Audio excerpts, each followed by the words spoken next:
Oh,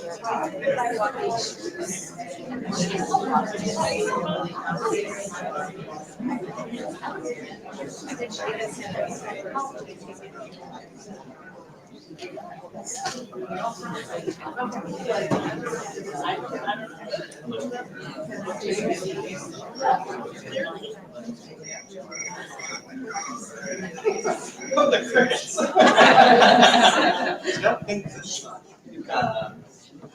Hey Taylor, can you grab Patrick? It's working. Is it working? Can you hear me? Yes. Okay, I just can't hear myself. All right. Well, hello. Apparently, you can all hear me, so I'll just assume that that's working. There we go. I'll stop. Hi, everyone. Thank you all so much for being here tonight. This is Left Bank Books and Schlafly Public Library. Welcome National Book Award-winning author James McBride.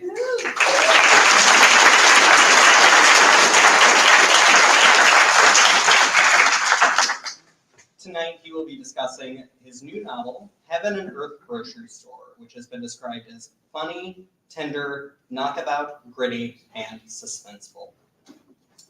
Tonight's event is possible because of your support. When you support Left Bank Books, your money goes directly into the local economy. It helps keep our bookstore open, but it also helps keep the libraries funded, like the one that we are in. It helps keep your streets paved, the parks free, and so many other things that make St. Louis a better place. So I would like to thank you all so much for shopping local and for supporting this event. We also want to welcome our virtual audience tonight. Hello, virtual audience. I'm waving at the camera. For the virtual audience, if you would like to type a question, we will get to those at the end during the public audience Q&A. I am Shane Mullen. I'm the event coordinator for Left Bank Books and the James McBride fan. I help produce our hundreds of author events each year with a fantastic team here in St. Louis. We are so happy to be producing so many great in-person events this summer, but we are also, like you can see, producing hybrid events and virtual events. So be sure to check out our event calendar for all sorts of incredible events that we have planned. We do have several planned here for Schlafly, but all over the city. And I will say that we just announced Cedric the Entertainer for his debut novel, so those tickets are on sale now. We also have Stephanie Land, Roz Chast, several really big name award-winning authors that are coming to St. Louis, so you can be as excited about those authors as I am. But now, about tonight's book. From James McBride, author of the best-selling Oprah's book club pick, Deacon King Kong, and the National Book Award-winning The Good Lord Bird, a novel about small-town secrets and the people who keep them. In 1972, when workers in Pottstown, Pennsylvania were digging the foundations for a new development, the last thing they expected to find was a skeleton at the bottom of a well. Who the skeleton was and how it got there were two of the long-held secrets kept by the residents of Chicken Hill, the dilapidated neighborhood where immigrant Jews and African Americans lived side by side and shared ambitions and sorrows. Chicken Hill was where Moshe and Chona Ludlow lived when Moshe integrated his theater and where Chona ran the Heaven and Earth Grocery Store. When the state came looking for a deaf boy to institutionalize him, it was Chona and Nate Timlin, the black janitor at Moshe's theater and the unofficial leader of the black community on Chicken Hill, who worked together to keep the boy safe. As these characters' stories overlap and deepen, it becomes clear how much the people who live on the margins of white Christian America struggle and what they must do to survive. When the truth is finally revealed about what happened on Chicken Hill and the part the town's white establishment played in it, McBride shows us that even in dark times, it is love and community, heaven and earth that sustain us. We would like to congratulate Mr. McBride on being the #3 New York Times bestseller this week, which is fantastic.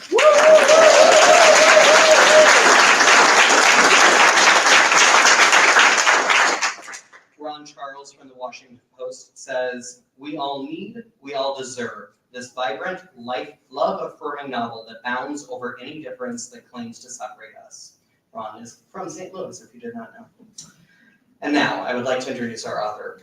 James McBride is the author of the New York Times bestselling Oprah's Book Club selection, Deacon King Kong, the National Book Award-winning The Good Lord Bird, the American classic The Color of Water, the novels Song Yet Sung and Miracle at St. Anna, the story collection Five-Carat Soul, and Kill 'em and Leave 'em, a biography of James Brown. The recipient of a National Humanities Medal and an accomplished musician, guaranteed, McBride is also a distinguished writer in residence at New York University. Now, on behalf of Let Think Books and Schlafly Public Library, would you all please help me in welcoming the incredible James McBride.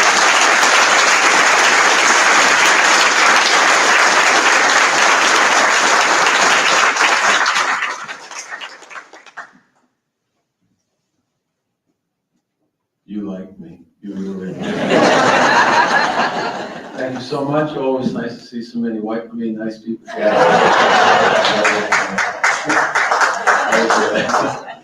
I'm very happy to hear about the New York Times thing. Very, very happy to hear. Why should I care? Why should I care? Anyway, my mother used to tell me if you chewed your gum and swallow it, your rear end would close up. So dispense with this.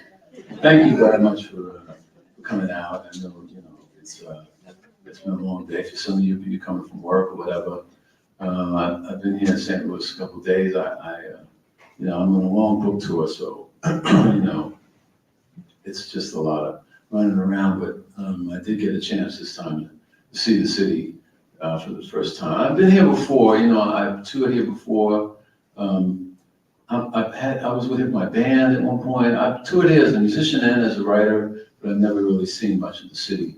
So I got a chance to see a little bit of the city. I went to the Griot Museum, which is a black museum. I don't know where it is, but I found it. And it was very, very nice, very inspiring. And then I went to the Holocaust Museum. That was a different experience, but it was also very moving, particularly when some of the people from St. Louis talked about their lives and they showed pictures of their families, and you saw that life continues. And then I had soul food at this place that was really good. I don't know the name of it, and I had to ask like 3 people at the airport, and they all said, "Just go to Park in Compton, it's right there." So I just went to the Park in Compton, and I got there, and it was really when I was traveling with Michael Jackson many years ago, there was a guy named Bill Bray who was a security guard in every city we went to. He knew where all the good weird places were. I can't remember if we came to St. Louis because it's 1984, but so I'd catch him when we got to town. I'd follow him, because he didn't like me too much, but I would follow him. And anyway, I can't remember we found the ribs in St. Louis, but I found the soul food spot in St. Louis. It's at Park in Compton, and they got the real thing. I mean, not this greasy junk. I mean, it's a little bit greasy, but it's well done, and people are nice, and it was good. Anyway, this book really began when I was, like 19 or 18, when I was at Oberlin. My mother moved from New York to Philly. And so I didn't know anyone in Philly. She moved when I was in school. So when I didn't come back to New York. I went to Philly. I didn't know anybody in Philly. So I opened the paper up, was looking for a job for the summer. And there was an ad for a dishwasher at a sleepaway camp. So I said, oh, this is good, because my mother lived in the ghetto. I was like, she lived in the hood. And who wants to stay home with their mother when they're 18, 19 years old? And I needed a job, so I applied and went to this guy's office. His name was Bill Saltzman, and he said, I applied for this dishwasher job. And after we talked for a while, he said, you know what? He said, you're too smart to be a dishwasher. And he got on the phone and he said, Cy, I got a boy, he's too smart to be a dishwasher. Make him a counselor. So I went to see Cy. And Cy this is a guy who ran this camp, and the first thing he said was, look, I'm sorry, this Bill Saltzman's old school, referring to as a boy or whatever. That didn't bother me, frankly. God was going to give me a job, so I was happy. But, so I got a job at this camp called the Variety Club Camp for Handicapped Children. And it just changed my whole life, really. And a lot of it had to do with Cy himself. Cy the camp was donated by a Romanian Jewish theater owner, and was supported mostly by Jewish trustees. Most of these were Jewish trustees who donated their money to keep the camp running, but it was open to everyone. So the kids came from all sections of Philadelphia, mostly working class kids, white and black, Jewish, Gentile, whatever. But the way Cy ran the camp was just so. If he ran a camp today, they would put him in jail. Because the things he let the kids do, we took them on hikes on the highways, we went out to the woods, played baseball. Kids with cerebral palsy would push other kids along, maybe just put them in wagons. They just did a lot for themselves. No air conditioning in the cabins. He didn't want it. He said they're inside all year. No air conditioning. It was real camp. And the kids loved it. And they loved him. And so did I. So did everyone who worked with him. The camp was, the staff was a real United Nations of diversity. This is long before that word diversity was thrown around. He had all kinds of people working. Big football players from Delaware State, all kinds of people. Anyway, and the other thing was he was gay and had to hide it. Of course, some of us knew, but in those days you couldn't say. It was zipped up tight. But he was an extraordinary man, and the kids just loved him, and the counselors loved him as well. So always wanted to write a book about it, and I tried many times, and I couldn't make it happen. I would write chapter after chapter, and it was always like, can't happen. The kids went to sleep. So I had several chapters that I'd written and rewritten, and the only chapter that really worked was the chapter about the guy who, in this book world, donated the land for the camp, Moshe. So I scrapped everything and just started with Moshe and began the journey of what is now the Chicken Hill, the story of Pottstown and Chicken Hill. Pottstown is a real town, and Chicken Hill was a real place. But just in case you're from Pottstown, because I've been here a little bit of this, if you're from Pottstown, it's not really about Pottstown. It used to say Chicken Hill. It could have been Jamestown, it could have been Pig Hill, but Pottstown, I actually went to Pottstown and researched the book and found a lot of really interesting stuff that really is quite universal. And Chicken Hill as well was quite a universal thing. Chicken Hill was where the blacks and Jews lived in the 1920s and 30s. And they had a grocery store in Chicken Hill.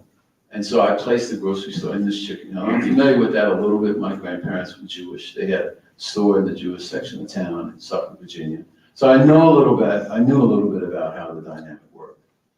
And then from there, when Moshe was created, or was born, Hannah or Shona, I call her, but not, for you, listen, I know for the two Jewish people here, it's really Hannah, okay? For the 18 Jewish, it's Hannah, but I call her Shona. Please, just let me get through it. So, in any case, when Shona enters the story, when she becomes part of the narrative, the book begins to take off. The narrative really starts to take off. Because most of my books are based on character, and characters carry the interweaving of character and plot. And novels, if it's organic, then the characters will start to write the narrative a little bit, and then you end up following them. And that's kind of what happened. I knew that there would be the introduction of this boy who was 12 years old, who was disabled, so-called disabled. And I knew that at some point, the intersection of his life with his African-American family and Shona and her store would happen. But I wasn't quite sure how it would roll out. But it began to roll out. And so I just played it. You'll have to read the book to see what happens. But essentially, Shona runs the Heaven and Earth grocery store, which is the only store on Chicken Hill and services the blacks and Jews and immigrants, other white people who live in the community. And what happens is that the state wants to take this kid because he's deaf. He doesn't want to go to school anymore. The state wants to take him to nearby Penhurst Institution. Penhurst was a real institution that housed the so-called mentally insane people. And one of the things that, I started researching this book when I was writing about the camp for so-called disabled people. One of the things that I ran up on quickly was that a lot of the research and a lot of these kids ended up in the 30s, 40s, 50s, they ended up in mental institutions. And, just because someone talks with cerebral palsy does not mean they're not smarter than you. I mean, one of the things that I learned from the camp was that disabled children in general are kind of like Black people who are getting lynched. Like, everyone gets to make a speech about you, but you. And they were so smart and so intelligent. They had so much inside that they could not communicate to you, many of them. But they often communicated a lot better with each other. And they were quite normal. I mean, you know, ultimately when I started researching this, I got to the thing of this, what is disabled and what is normal? Because they're the normal ones. They're the ones that see really clearly. They don't waste time with this bullcrap. You know, oh, I'm Jewish and I'm Catholic, but you know, I'm white. They don't waste time with that. I remember when, you know, Joe Frazier came to the camp one time, and one of the kids went up to him. Now, you know, I can't ape how some of these kids with cerebral palsy sounded because they had speech problems, but they did not have mind problems. And this kid went up to Joe Frazier and said, "I could kick your ass."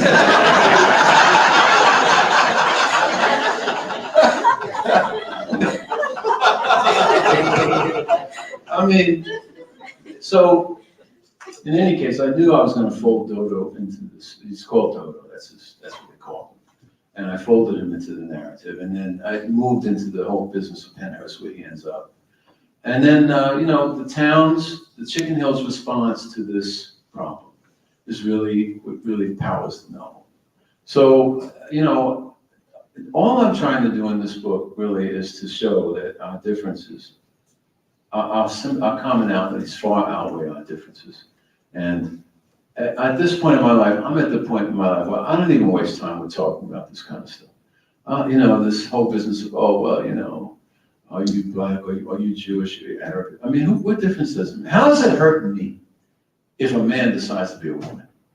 How does it hurt me if someone worships at a synagogue or a temple? I don't understand, you know, what would Jesus do? I'm not interested in what Jesus would do. When I go to church more than most of these people who say, what would Jesus do? Honestly, I still work in my church in Brooklyn, the same little church that my parents started.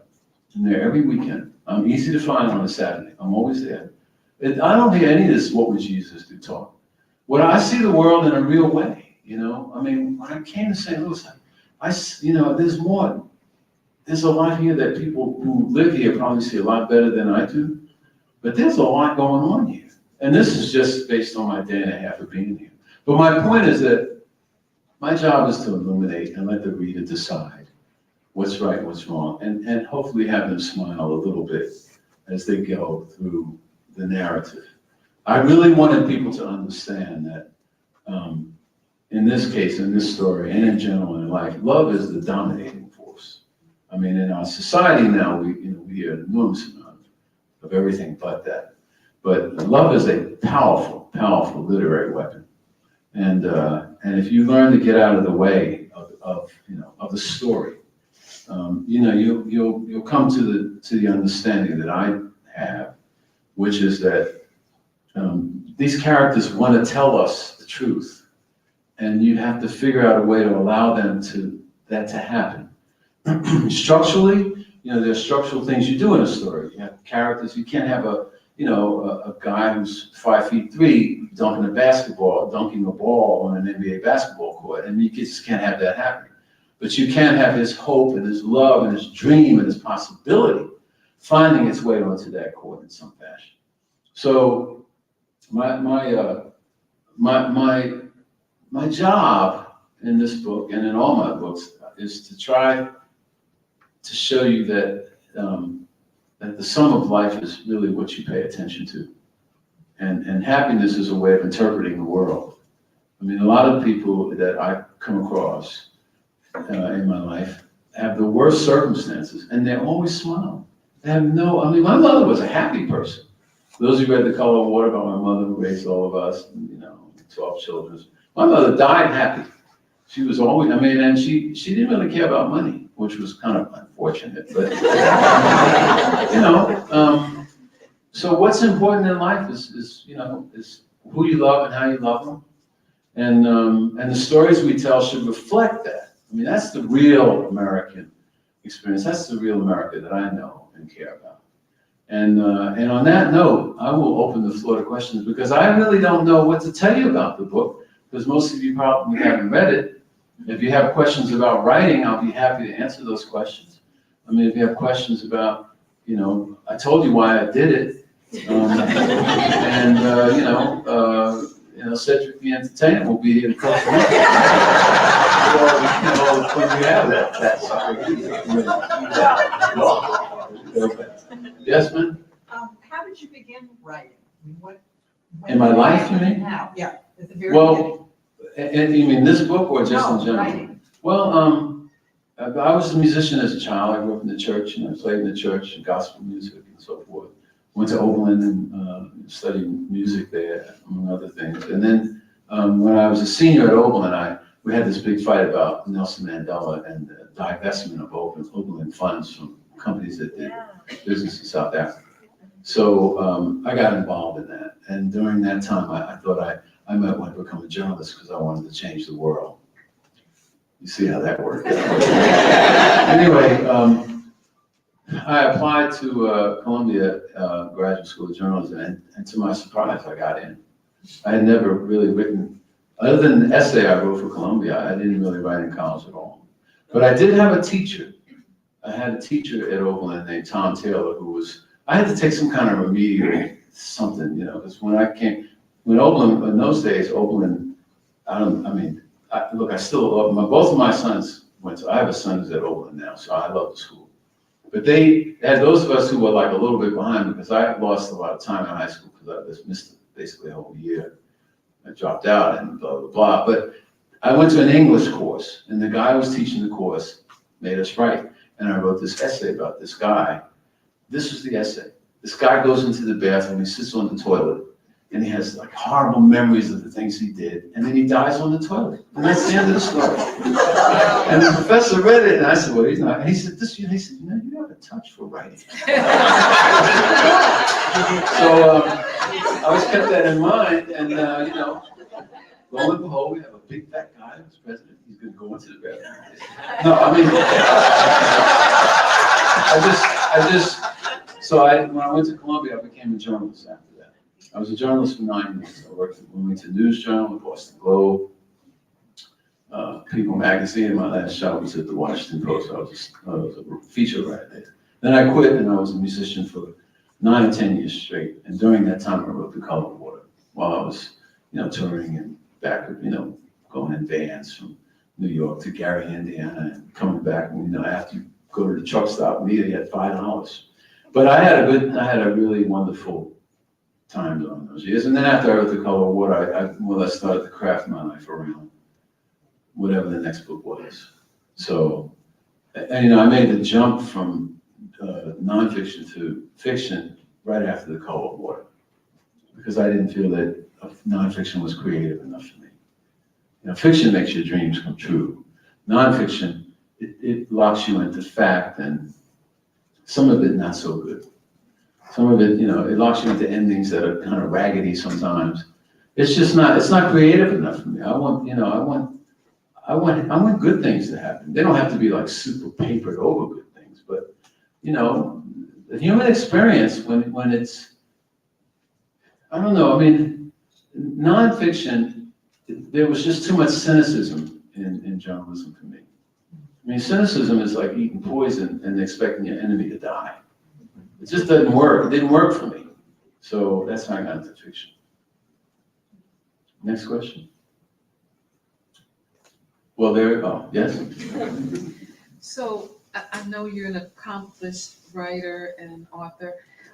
Are you in any way surprised that your new book, which I purchased today, is number 3 on the bestseller list? So the question is, am I surprised that my new book is number 3 on the bestseller list? Every book I write, when I'm done, I say, this is the last book I'll ever write. Because I just don't, it's not that I don't, look, I don't write books to get on the Times bestsellers. When I get an advance for a book, I'm happy. That's it, whatever it does, it does. So, I'm quite pleased, but I keep it on perspective. There are a lot of writers who deserve to be on that list. And, I'm happy about it, but but, you know, I'd like to see my kids more, you know? I mean, that's just, it's work, it's good work. It's not a job, it's good work. But, you know, I've done my part, at least in this case, to try to spread some illumination around, and I'm glad that it's got the attention. But if you're writing books for awards, or you're writing books for television or something like that, you shouldn't do it, you know? I mean, writers write because they can't not write. And musicians play because they can't not play. And painters paint because they can't not paint. And there are so many really good writers who don't make a living from writing, who still write. I'm thankful to many of them because many of the books they've written, I read. And they became part of my books. I mean, I must have read at least 20 books at least to do this book. I mean, my research is also on the ground. I could go around and talk to people, you know. But yeah, I mean, it's good. But there are plenty of talented writers, particularly I'm sure some in this community deserve more attention. And I hope that you would support them, and that you would support this bookstore and this library. And remember that independent bookstores and libraries are the last line of reason and discourse in this country. That's the truth.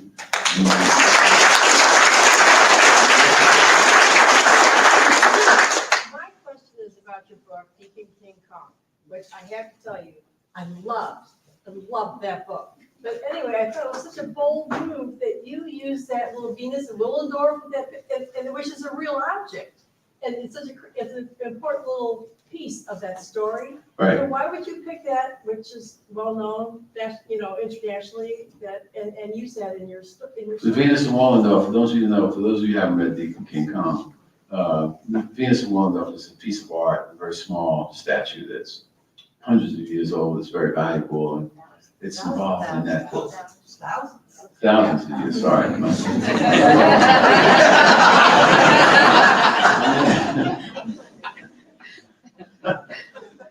When you do these events, man, anything can happen. Well, it just was like look, when you get to the middle or the back of a book, you know, if you need to keep lift. You know, you can't just let the plane take off and then in the middle of the flight say, I gotta stop and fuel up. You have to have things, you have to have devices that keep the characters connected, because if the characters are not connected, the book begins to fall apart. And oftentimes those devices are things, secrets, people, affairs, objects. And in this case, it was an object that was hidden inside the church. So I believe that I had this whole thing of, now, other thing is, when I write a book, once I finish it, I don't even remember what's in the book. You know, I mean, I'm in there, but there's a painting in that book of Jesus Christ at the table of a mural that's supposed to it's a mural behind the church that's supposed to depict a famous Italian painting that I can't remember.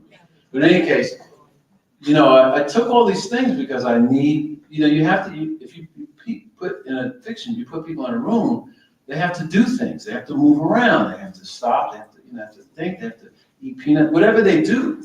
And so all of these objects, these small things, are really what makes big stories go. Big stories go with small objects. And the smaller your story, the better it is. Books that fail, or movies that fail, or any storytelling that fails, usually starts with too big a subject. 6 million Jews were killed in the Holocaust. Yawn. Oh, but this little girl in the little red dress, who had the hiccups for longer than anybody can remember, she was killed. And then suddenly it becomes real. 120 million, millions and millions of people died during the Great Crossing from Africa to the United States. Oh, okay, yawn. But this little boy, with this particular face and nose, and in this particular name, and suddenly it becomes real. So you always want a small detail. A small story always tells a big one. Next question, over here. What was your doorway to finding your perspective on love that you have? The doorway to finding perspective on love that I have? Probably my divorce. No. I mean, it's just that's just how I was raised. That's how my family is. You know, I guess we we went to church and, I was always amazed that people in the church had so many problems would just so easily, just quickly say, well, I love you, how you doing? And also in church, I mean, I'm just talking about the Baptist church. So if you go to a Presbyterian, Episcopalian, whatever, please save your comments for like the next guy who comes tomorrow. But in my church, and it's just a little tiny church, people with enormous problems would still manage to say how much they loved you and everybody else, and some of them really meant it, some of them didn't. But what I always found most fascinating about it was that, or most endearing about it was that they never asked you your business. Like they never said to you, like if someone gets sick in church, no one, when I was little, someone gets sick and died, and I'd say, Mom, what happened? Did that cancer? Did you eat too? She'd say, it doesn't matter. They got sick and they died. What difference does it make? There was always that space, well, I'm going to give you your humanity. I'm not going to ask you about your son who's in jail, or your daughter who married someone who's beating her up, or your daughter who's a doctor who doesn't come back to see you no more. Just always give the space of allowing people to be human. I've never heard Donald Trump's name mentioned in my church. Never. In the last few years, never. Not one time. And I'm sure that people despise him. They don't, Giuliani too, as a New Yorker, I can tell you that Giuliani was universally despised in the Black community. I mean, if you read 103 Days by Jim Dwight, who was actually a classmate of mine, it'll show you how he got all this credit for 9/11. He did nothing. He did everything wrong. He built the whole response to it in the World Trade Center, despite the fact that the World Trade Center had been bombed twice. He was a horrible person. He was a horrible mayor. But the media, he was, Mr. America's man, all that stuff. He cleaned up 42nd. I lived on 43rd and 10th. I had an apartment there for 20 years. I can tell you, Giuliani did not clean up. First of all, 42nd Street was never cleaned up. What they did was, if this is 42nd Street, they just took all the bums and put them on 8th Avenue between 42nd and 34th. If you walk down 8th Avenue, you'll see 42nd Street. So it wasn't cleaned up. But the use of language can be so powerful and move people to do such terrible things. I mean, just when I was at the Holocaust Museum, hearing these people talk about how they were treated by the Germans, I mean, it's just part of the problem is that we are taught to accept words when they come at us without the ability to question, not just the source, but what the words really mean. Well, I mean, what does an American mean? The American. When you say that to a Mexican, what does that mean to them? They're an American too. I mean, what does the word annex mean? You annex Hawaii. I mean, if I'm sitting in my car and you come and annex my car because you discovered it, are you stealing the car or annexing it? So, as a writer, you have to be mindful of and respectful of some of the things that you hear and see, and know that, you can't fight every fight because you weren't there. You don't know all of what happened. But you just try your best to be pure in terms of what you hope people will have accomplished. That's the long answer to a very short question. Over here and then Shane. Yes. On the PBS NewsHour, you mentioned your grandmother in the current book and your desire to change her life's outcome. Can you elaborate on that? All right. On PBS, I mentioned my grandmother and my desire to change her outcome. Can I elaborate? For those of you who haven't read my first book, my grandmother lived in a small town. She spoke Yiddish. Her husband didn't love her. She suffered a terrible life. She came from Poland. She had polio. Her son, my uncle, ran away from home when he was 15, never came back. He was killed in World War II. His body wasn't found for many years. And then my mother ran away from home and never returned. And then, and shortly after, my grandmother died. So when I did the research for Cold War, when I went to the South, I was, this is going back some 35 years now. I was stunned by the level of anti-Semitism that I saw I heard from the mouths of those who had lived around the time my mother lived, the old Jews in that town. And they were very clear about it. And I never forgot that. And I began to understand the dynamic of Jewish life. Now listen, if you're Jewish and you don't like me talking about it, please be quiet. I just want to make my point.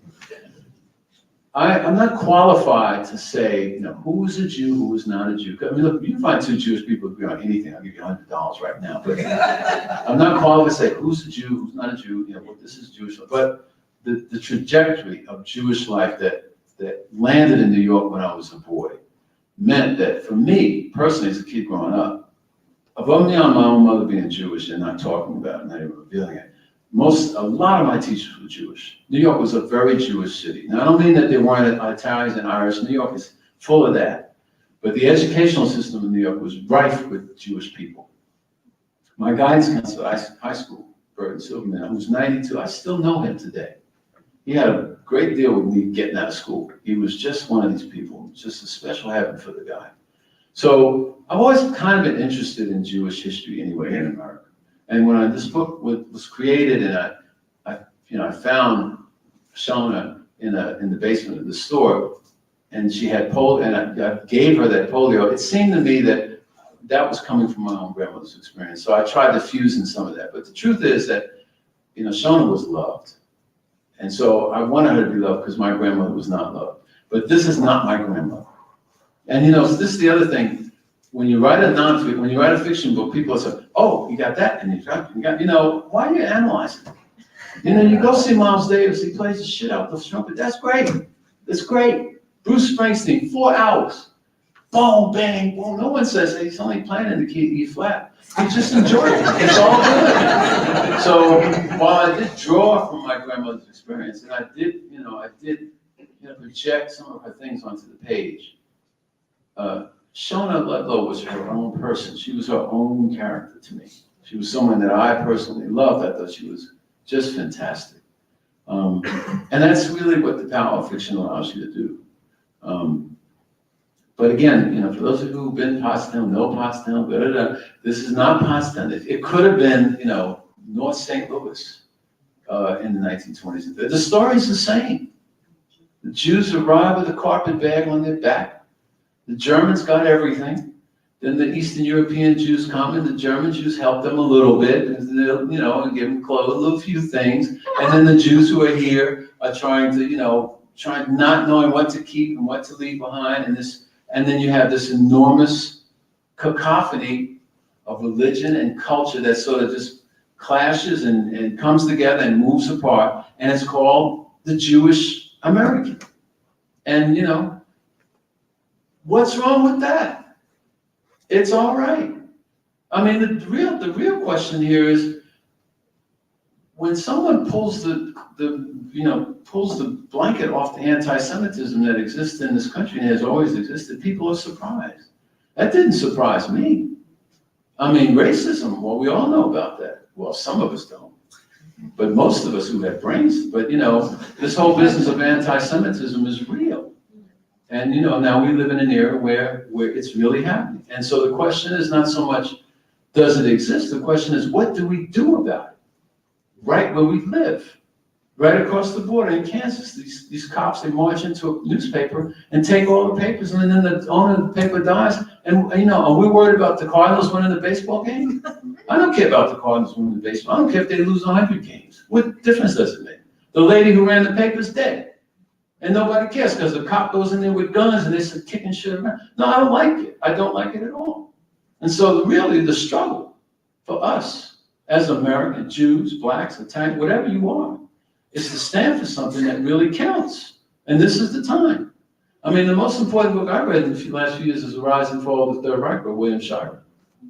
That'll spell out for you everything that's happening right now. And it'll make you say, I hope that woman in Georgia, Fannie Willis, gets it done. God bless her for rolling back, putting all this together. Because it's time now. The time to sit there and contemplate and chew our fingernails is over. If the Jews in Germany taught us anything, the Jews in Europe taught us anything, they taught us that we should not forget and we should be ready. And so now we're ready. Now it's time to talk and to vote and to make sure that your libraries and your books and your librarians and your teachers are supported by showing up in a real way. I know when they come for our church in Brooklyn, You know, these developers, New York developers, these guys are, and they're mostly guys, and they're rough. They're rough. I mean, you want to know a New York developer? He was president of the United States. That gives you an idea what a New York developer's like. And when they come to our church, we let them know, well, you might win, but you're going to get some serious resistance here. And that kind of backs them off a little bit, because most of these people who talk like this are cowards. They're fearful. And they want to inspire the fear in you and make you afraid, because they got guns, AK-47. Who wants their little cheap houses? They can have that crap. Nobody's going to go in and kick their door. It's crazy. It's just crazy. And it's irresponsible and it's wrong. So, you know, many of us will fall in the coming years. And God help me. I hope I'm the first, because it's time now. The time is now. We want to save our nation. It's right now. It's not tomorrow. It's not next week. We're going to save our nation. We're going to save the environment. Our nation is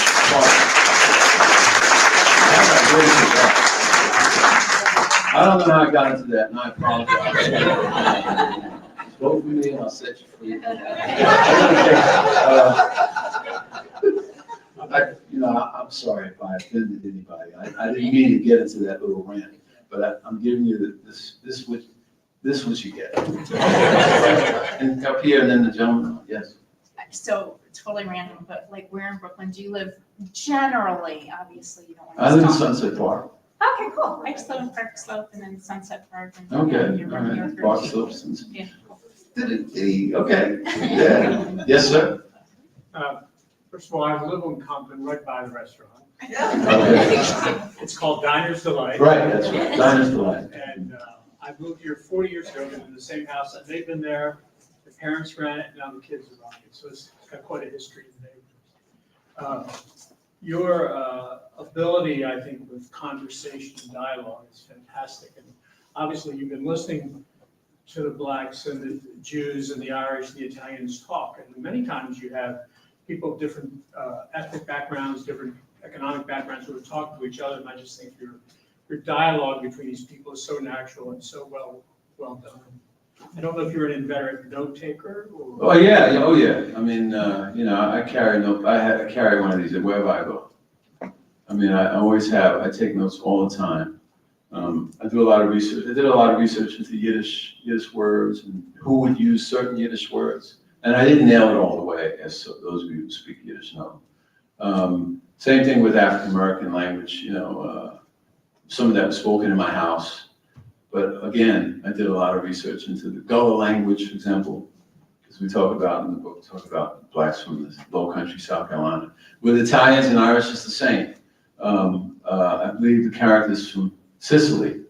So I did a little work, and and the Italians, you have to remember, because when I wrote Miracle at St. Anna, which, 8 people read, and I have 11 brothers and sisters, so but I lived in Italy when I wrote the book. And I learned very quickly that Italy was like 84 countries. It was like 84 provinces or something before World War II. And so the Italians are quite different. The Italians in the north and the south and this region, they're quite different from each other. They have different language things and different cultural things that are, the Sicilians have a heavy influence because the numbers in New York. So I try to be respectful of that. And as for Irish, look, the only thing I can say about the Irish characters in this book is that there weren't really enough of them, but there was no space. Okay, and plus, Irish people are very funny. Now listen, I know Jewish people are funny, Black people are funny, Italian people are funny, but Irish people are really funny. I mean, once I did a reading with Malachi McCourt, who was Frank McCourt's brother. And we were in Australia, and I didn't know Malachi at the time. So I said, and there was like an audience, big audience, and I was young and full of piss, and I was like, oh, well, I said, Malachi, you should go first because I'm kind of funny. So he went like this and said, all right. He went out there, and 5 minutes later, the old men in the front were like, So I said, that was the last time I've ever lived there. So, but there wasn't a lot of space for Irish characters in this. Just a few. Firemen. Billy O'Connell was an Irishman, but he's a bad Irishman, a bad person, doesn't even like Irishmen. And what I try to do in this book and show is that people who are of the same tribe don't necessarily get along. Really, I remember when I was working at the well, I won't say what the newspaper was, but I used to work at this newspaper. And there was a black guy, I couldn't stand him. And he was like the star. And this, you must go talk to, I'll just pretend his name. You must talk to Gary, because he's been in Moscow and blah, blah, blah. He's a young reporter at all. So I went to talk to him. He's like, oh, I'm Gary. I'm great. It's like, I mean, he's just a jerk, man. And I'm walking down the hall with this guy. People think we're getting along. I hate his guts.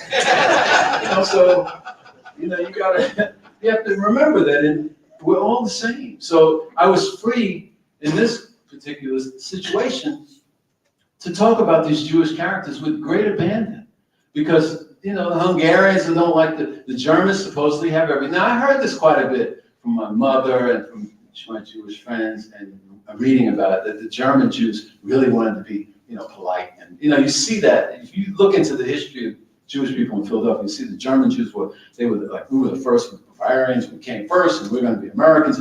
And then the dirty old Eastern European Jews came, and they spoke Yiddish, and they danced. They had a lot of fun, and that made it worse because they were Yiddish dancers and all that. And they listened to music that was wild and crazy. This is Yiddish, So klezmer stuff. So yeah, I had so much fun with that, fooling with that stuff. And I happen to love. Listen, when I don't know, it's been 30, 40 years now. Don Byron's a friend of mine. He's a clarinet player. I went to school with him briefly.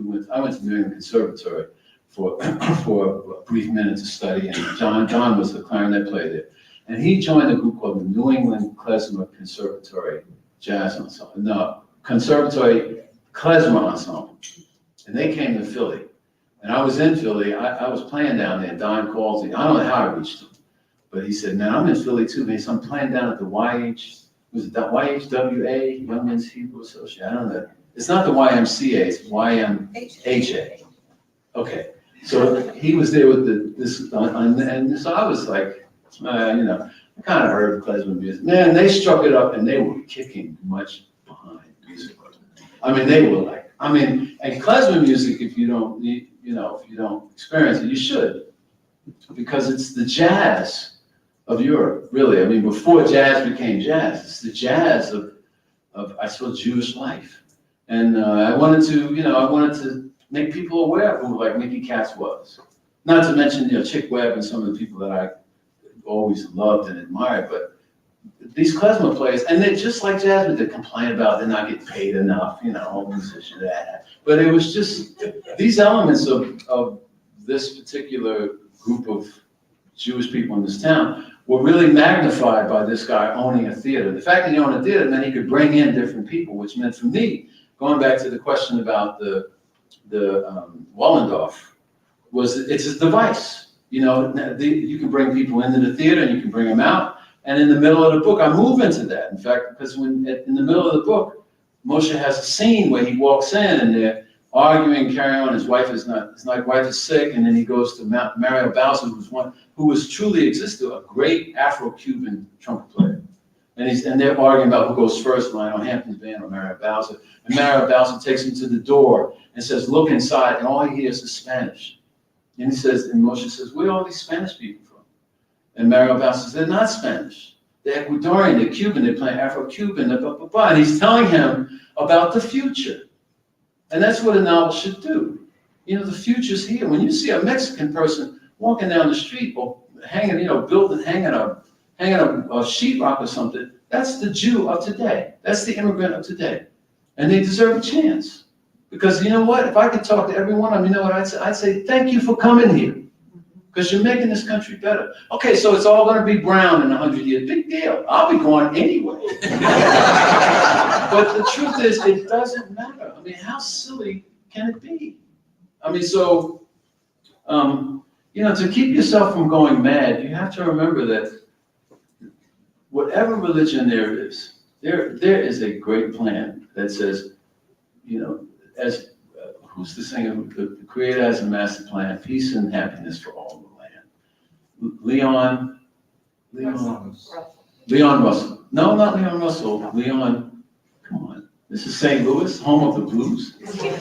No one here knows who wrote The Creator has a master plan, peace and happiness for all of the land. No? Is Leon something? No, he used to yodel. He would yodel. All right, I'm looking good. 3 black people here, come on. All right, all right, his name is Leon Thomas. Leon Thomas. And the other thing you should listen to, since I'm giving you recommendations, is people often ask about writers I like. I love Toni Morrison, obviously. Herman Melville, which I think I think the last 3 chapters of Moby Dick are the most exciting chapters of any novel I've ever read. I really think Rachel Kushner and Edwidge Danticat deserve a lot more attention. Both of them are really talented. Edwidge is a Haitian-American writer who lives in Florida. She's really, really good. And Rachel Kushner, Edwidge Danticat. And Rachel Kushner is a fantastic writer from LA. In terms of Toni Morrison and music, if you really like Toni Morrison, then listen to Nina Simone's recording of Good Bait. The song is called Good Bait. First listen to Tad Dameron's, or Dizzy Gillespie's version of it. Dizzy Gillespie does just a version of this Tad Dameron song. And then Nina Simone does a version of it with just her and a trio. And you'll see why everyone called her a genius. She was a genius. She could play every song, classical, jazz, she could play anything. And she could sing, but she just plays this song. She doesn't sing. And you'll hear that she goes through like 4 key changes. She was just brilliant. We have, in this country, the most brilliant artists, really. We have so much, and we support our arts so little. And the cutting arts from school, cutting music from school, this is like cutting off the arm of this country, because our creativity is our power. And when you cut history and sociology and English and music from schools, you're short-circuiting kids' ability to be creative. Anybody can pick up a phone and look at the phone. But you want a kid to create the phone? Then give him violin lessons. And then when he learns that the 3rd string part of a Mozart symphony makes complete sense, then he can develop a program that will cure cancer. This is what you need to do when you're looking at your school system. And that's part of that struggle that we talked about. The struggle is to make sure our schools and our teachers are rewarded, paid well, and treated with respect. Next question. Yes. We have a question from the virtual audience who was very similar to that question, so typed in another. And on the topic, do you listen to music when you write? And wanted to add that thank you for leading the charge in fiction that is both real and hopeful. Well, thank you very much. All right, good. No, I don't listen to music when I write at all. I have a hard time listening to music, period, because I just tend to analyze it. I just can't really listen to music, and I can't really read other novels with freedom, because I tend to analyze what the writer has done. I say, oh, that's how's she gonna get out of this? Oh, wow, wish I could do that. So I mostly read history books and music. If I listen to anything, I listen to the greats. I listen to some African music now, so I like the rhythms of it. I like the use of rhythm as a melodic instrument. But I don't listen to music when I write at all. I can write anywhere. I get up at 4:30 and I just get to it. And then when I'm done, it could be an hour, 4 hours, whatever it is, and then I'm all done. I have the greatest. I haven't worked a job in like 40 years, because I just do. When I was a junior in college, I went to stay in Europe with like one of those overseas programs, and I stayed with this lady named Madame Rouet. She was 77. She was 1977. She lived through the First World War and the Second World War. So she had a lot of, and they put me with her because some of the French people didn't want black students. But this lady at Oprah who ran the program knew this, and she carefully placed us in places where we were. Well, Madame was actually part of the resistance, and she taught me several things about war. First thing she taught me was something that I share with you now, is that she said, one day we were talking about the war, she said, well, I still have the pistol from the war in my bureau right there. I have a German Luger there. And she said, about the resistance, she said, you want to know who here was in part of the resistance? And she looked down the street, she said, no one here. all this stuff about, because we had seen a film on the resistance, that's what it was. And I was, she said, no. You know, it didn't go like that. Just a few people. And the reason why she was part of the resistance, at least part of the reason, was that when the Germans came to Normandy, she was there, and then the Americans beat the Germans back, and they set up a camp in her house. And she saw General Patton, and she saw the black soldiers. She was very, very pro-black, because the black soldiers were so generous in terms of feeding, because the black soldiers knew what it was like not to starve. The French were starving. So they had great sympathy. Even the soldiers from the South, you know, who'd grown up picking cotton, had great sympathy. They had never seen people like this before, who were starving and really needed food and so forth. But one day I had a conversation with her about, you know, what I'm going to do with my life. And she said something I'll never forget. She said, I have always done what I wanted to do, and I have never been sorry. And when I went home after that, and looked at my own mother, I was like, well, you know, she's crazy, but she just does whatever she wants to do. And so I've always done what I wanted to do, more or less. I found a way to do it. I always get a job, always work. My whole family, we are workers. We just work. And I just found a way to make it happen. And for those of you who are writers or who have children who are writers, you have to tell them, you have to train. Like I tell my kids, no, I know you're a piano player, but you have to go out and get yourself a job. I mean, you got to work for a while. It's okay. It's all right to, you know, be a substitute teacher or work in a bar. It's okay. It's not the end of the world. If you're an artist, you'll always be an artist, but you got to work. You can't sit at home and go on to do the game thing where you're doing the games and then you become a game champion. You're not doing nothing. You're just making your kidneys sick because you're drinking soda pop and you're playing. You can't do that. You got to go out here and hit, you know? So anyway, one or two more questions and then we got it. And I feel like I'm deviating from the book, which I shouldn't. And I'm really sorry about that. Because I don't own a TV. And I had to sit here in St. Louis for a day and a half. And, you know, there's a TV there. And I'm like watching CNN, I'm seeing this stuff. And I don't mind reading the horrible news. And when you see these people just lie with such fluidity, it just makes me, I can understand why people are, you know, going cockamamie. Because TV's no good. Yes, ma'am? I too love Deacon King Kong, one of my favorite books. Growing up here in probably working class, predominantly African-American working class community, one of the things I was really struck by in your book was how you captured and wove the magical realism of the Dominican and African-American communities into your story and treated it with, I think, a lot of respect, humor as well. Was that something that growing up was a part of your life, your family as well? I mean, the Dominican, you know, the Spanish-speaking part of it. Well, yeah, well, in New York, you know, you got a bit of everything. And when I was growing up, there was a bit of everything on the subway and on the bus and in the neighborhood. So the universality of Deacon King Kong is it transcends race, really, because everyone has a drunk uncle who shows up at Christmas and takes out his teeth or something, you know. You know. So in terms of the Spanish-speaking part, we used to call people who were Puerto Rican or Dominican Spanish in New York, even though they were Puerto Rican. And the only thing I can tell you about that is that because we had so many Puerto Ricans and blacks in Red Hook that you don't know who's Puerto Rican and who's black because they have names like, you know, Rufus Hernandez. You know, somebody's been tipping somewhere. So, and those cultures kind of blended. Even today in Sunset Park, you know, the city councilman's a Puerto Rican. She's really strong. I mean, she's real Puerto Rican lady, man. And when she has events, you know the music's going to be good.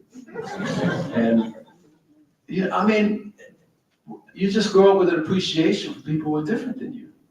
And you learn that even they might be talking Spanish about you, but they don't, you know. If you call them at 2 o'clock in the morning, they'll probably come if they're not drunk. And if they are, well, it's tough luck. But I don't listen. I have a lot of friends who I have no political, who are like basically Trumpers, who are not basically, who are true Trumpers. And I like them a lot. I can't help it. I mean, our politics are different. But if I have a flat tire at 2 o'clock in the morning, I call these guys, most of them will come. And I accept them. When there's judgment in your life, there is no journey. Both as a writer and as a musician and as a person. You can't judge someone because they vote differently than you. Now, we have reached a point now, and I'm being honest, we've reached a point now where we got to put our foot down. You know, at a certain point, Abe Lincoln said, okay, I had enough. And so we reached the I've had enough part of it. But it doesn't mean we have to stop loving our brothers and sisters, our cousins, our uncles, our aunts, our fathers, who don't vote the same way we vote. Because that's a whole different thing. That's just politics. That's not love. And that's disinformation that they have absorbed. And you can't blame someone who's been, you know, all their life been told all this mythology. Where someone like me comes along and says, how could you discover America when, you know, the Indians were here first? And I say, well, there was nothing but woods here. And then the white folks came and cleaned it all up. And to their perspective, it's true. So it depends on, you know, you have to give everyone their space and not judge them because they think or believe differently than you do. There does come a point, though, which is where we are, where you just have to, okay, now that's enough now. We got to be the grown-ups in the room, you know. So I hope that answers your question. Okay, the last question in the back. So, as dire a situation as we find ourselves in this country, like you're talking about, I find your books really like a love letter to humanity. You know, like you really love and have empathy for all these people, and to hear it come out in your prose and the way you approach them is really makes you feel like you can extend that same kind of love and empathy to the people that you run into in the world. And you don't let them off the hook, but you reveal the goodness that can be in all of them. And I think that's, to me, that's why I go back and read another one, because I need it. I bought a new car because of you, ma'am. Well, thank you very much. First of all, and the second thing, remember, I just want to apologize to you and the people online that I'm not here to talk about politics. What we really need the capacity to do in this society is to say, I made a mistake and I'm really sorry. Yeah. That's all we need to do. It's the hardest thing to do. You say, I made a mistake and I'm really sorry. And we can go on because we still live in the brightest place in the world. And the world is depending on us. And here I go again. I'll close with this. I'm delighted that you like the book. It's just, I feel like the luckiest guy in the world. I get a chance to, you know, to be honest with you, I don't like traveling and doing book tours anymore. I'm 66 now. I mean, you know, man, I am Viagra age. Not that, you know, not that I need it, but that's not my point. I'm tired. I'm tired. There's time for young people who are writing to have their chance and have their shot. So I urge you, to support the young writers here in this town. Support these writing things, and not just by showing up. Write a check, $5, $10. Buy the books that these young writers put out, because in the publishing industry now, I wouldn't make it today. The Color of Water became a success for two reasons. One, because Jewish women read, and you haven't lived until you've been at a Jewish book club in Teaneck, New Jersey, with 18 Jewish women. They say, oh, let's check his teeth. Oh, that's the first thing. But the second thing is that the Color of Water was hand sold by independent bookstores, like the one you have here.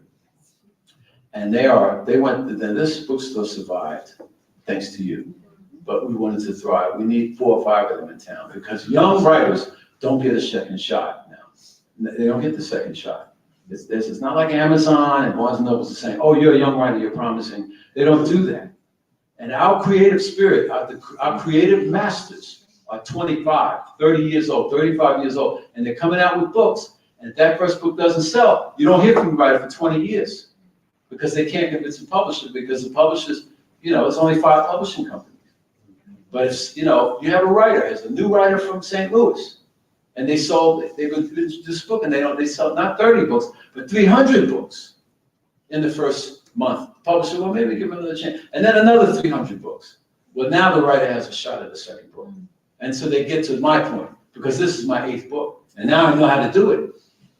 I wasn't as good a writer when I wrote my first book. It takes a long time, and there's no apprenticeship. I was lucky to have good editors that helped me along, but, you know, they're few and far between. You know, look, God just blessed me. I confess. But everybody deserves this. Writers in this country, artists in this country, painters and musicians in this country deserve your support. And so it might seem like there's a small amount of people here, but each one, just tell one. Each one, tell one. And that's how you create opportunity for writers who come behind you. Well, thank you very much for coming out.